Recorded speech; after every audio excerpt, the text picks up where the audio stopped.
Assalamualaikum warahmatullahi wabarakatuh. Saya M. Abdul Fahri dari kelas E1 pagi NPM 2102090204. Saya dari Fakultas Universitas Muhammadiyah Sumatera Utara, Prodi Pendidikan Guru Sekolah Dasar.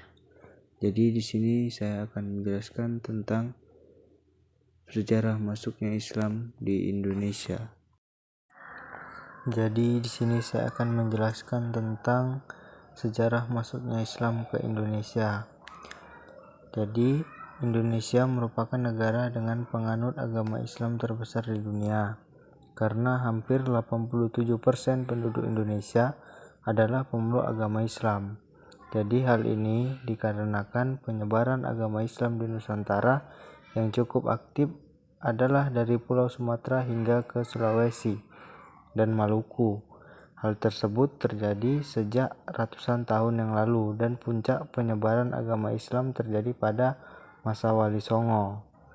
Jadi sebagai negara muslim terbesar di dunia, Indonesia memiliki sejarah panjang tentang bagaimana agama Islam masuk ke Indonesia, yaitu mulai dari awal mula sejarah masuknya Islam ke Indonesia hingga menjadi agama dan dengan pemeluk terbesar di Nusantara, tidak memakan waktu yang singkat, melainkan sudah terjadi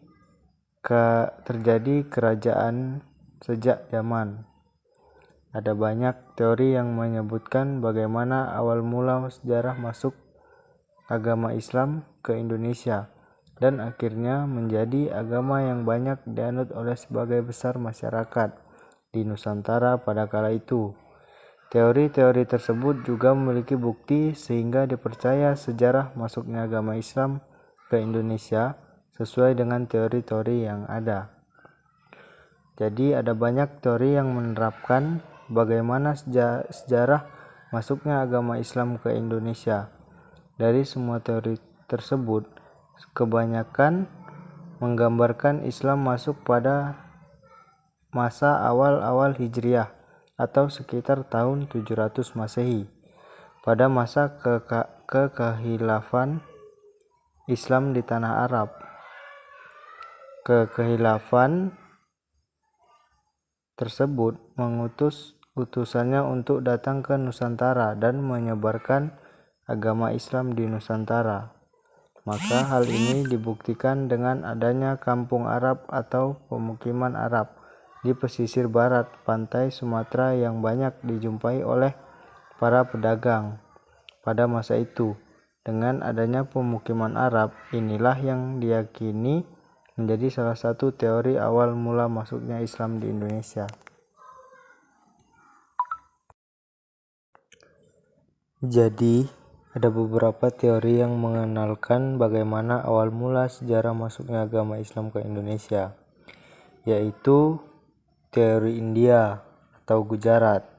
Teori India atau teori Gujarat adalah teori yang menyebutkan bahwa agama Islam masuk ke Indonesia melalui para pedagang dari India Muslim atau Gujarat yang berdagang di Nusantara pada abad ke-13.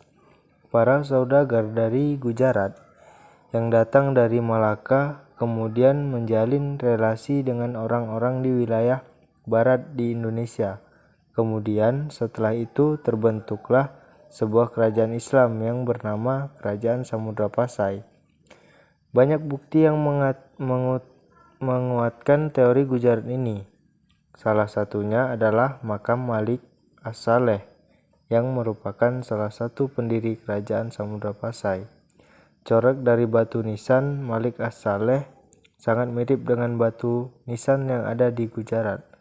Bahkan, maka salah satu Wali Songo yakni makam Maulana Malik Ibrahim juga memiliki batu nisan khas Gujarat seperti makam Malik As-Saleh. Dan ada teori Arab atau Mekah.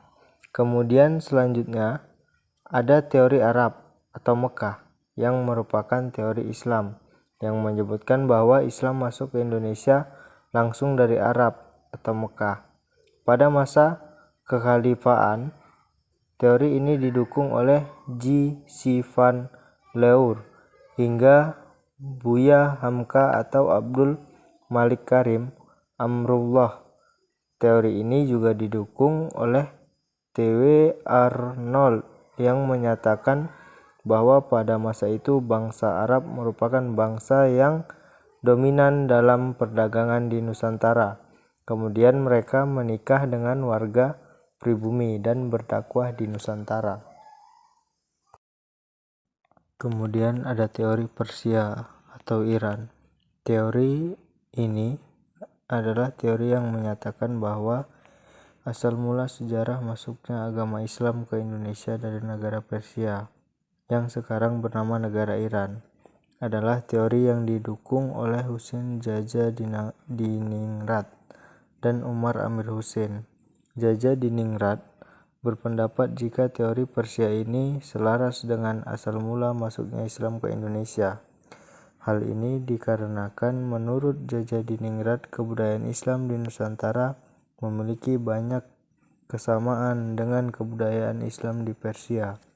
Akan tetapi, seperti yang kita ketahui, aliran Islam di Persia merupakan aliran Islam Syiah, sedangkan aliran Islam yang berkembang di Indonesia adalah aliran Sunni, sehingga teori Persia ini dianggap kurang relevan dengan fakta yang ada. Kemudian teori Cina. Teori Cina merupakan teori yang menyebutkan bahwa asal mula sejarah masuknya agama Islam ke Indonesia berasal dari Cina. Agama Islam sendiri berkembang di Cina pada masa dinasti Tang tahun 618 sampai 905 Masehi. Islam masuk ke Cina sendiri dibawa oleh panglima muslim yang bernama Sa'd bin Waqqas yang berasal dari Madinah pada masa kekhalifahan Utsman bin Affan. Bahkan salah satu kota di Cina pada masa itu, yakni kota Kanton, pernah menjadi pusat dakwah muslim di Cina.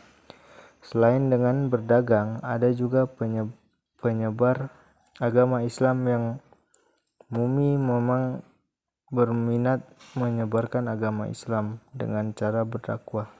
Salah satu contoh penyebaran agama Islam di Nusantara yang sangat terkenal adalah para wali songo. Para wali songo tidak hanya menyebarkan agama Islam dengan cara mendakwah, namun juga mengajarkan agama Islam dengan cara mendekati masyarakat pribumi dan berbau serta mengikuti adat istiadat dan kehidupan sosial budaya di Nusantara. Begitu banyaknya sejarah mengenai agama Islam membuat umat di dalamnya memiliki perbedaan masing-masing, yang membuat adanya dinamika, dan hal ini dibahas dalam buku Dinamika Sejarah Umat Islam Indonesia oleh Kunto Wijoyo.